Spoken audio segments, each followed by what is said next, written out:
Welcome everybody to this channel's newest segment called Mom D's in the Know, a trivia media break from our regular lessons but still informative.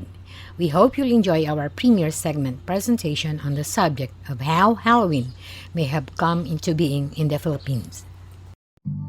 According to those who have already covered or touched the history of Halloween in the country, there is not much material regarding it, especially during the pre-Hispanic era. Surely our ancestors from all over the archipelago have their own burial rites and rituals to honor and celebrate the dead, but not the way the Westerners did theirs. Not in the sense that we know Halloween as we all do now. Some say that we were introduced to the idea of Halloween upon the onset of Christianity, Catholicism as brought by the Spaniards, and the more modern version of Halloween may have been injected into our own festivities via the influence of the American occupation. Halloween or How-lloween, a contraction of Hallows Eve or Hallows Evening, also known as All-Halloween, All Hallows Eve, or All Saints' Eve, is a celebration observed in many countries on the 31st of October in the event of the Western Christians' feast of All Hallows Day. It begins the 3-day observance of All Hallow Tide, the time in the liturgical year dedicated to remembering the dead, including saints or hallows, martyrs, and all the faithful departed. One theory holds that many Halloween traditions originated from ancient Celtic harvest festivals, particularly the Gaelic festival Samhain, which may have had pagan roots, and that Samhain itself was Christianized as Halloween by the early church. Present-day Halloween activities include trick-or-treating or the related guising and souling, Halloween costume parties, carving pumpkins into jack-o'-lanterns, lighting bonfires, apple bobbing, divination games, playing pranks, visiting haunted attractions, telling scary stories, watching horror films. But did you know that All Souls Day and All Saints Day was not originally celebrated on the 31st of October and November 1st?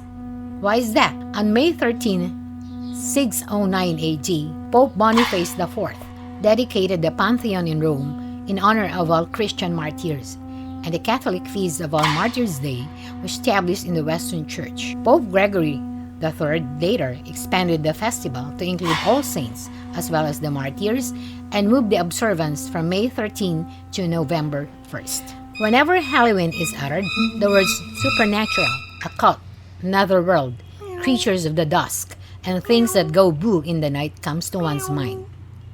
Hence, we have easily and readily adapted and adopted the concept of Halloween. For the Filipino culture and tradition has literally, virtually, and visually a gallery of paranormal and mystic creatures and beings of all shapes and sizes. They have a Headless Horseman. We have Headless Friars. Abroad, they have vampires. Here, we have mananangals, or humans that split away from the half part of their bodies and grow death wings to hunt victims on certain nights. Abroad, they also have werewolves. Here, we have aso-aso or bangao in some dialects. These are described as humans who turn into really big dogs that rival the timber wolves in size or even bigger. Another is the infamous aswang, or tik-tik combo, who make zesto juices out of the baby bumps of their intended pregnant victims.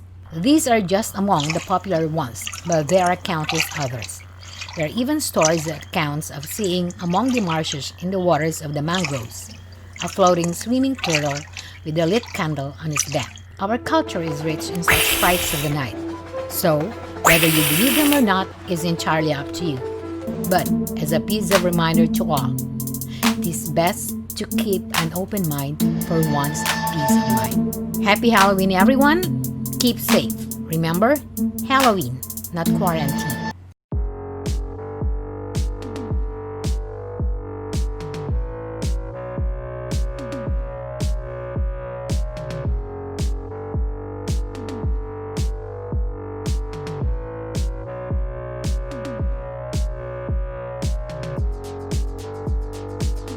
Please subscribe, like, and share. Don't forget to hit the notification bell to be notified of new and upcoming video lessons. Thank you.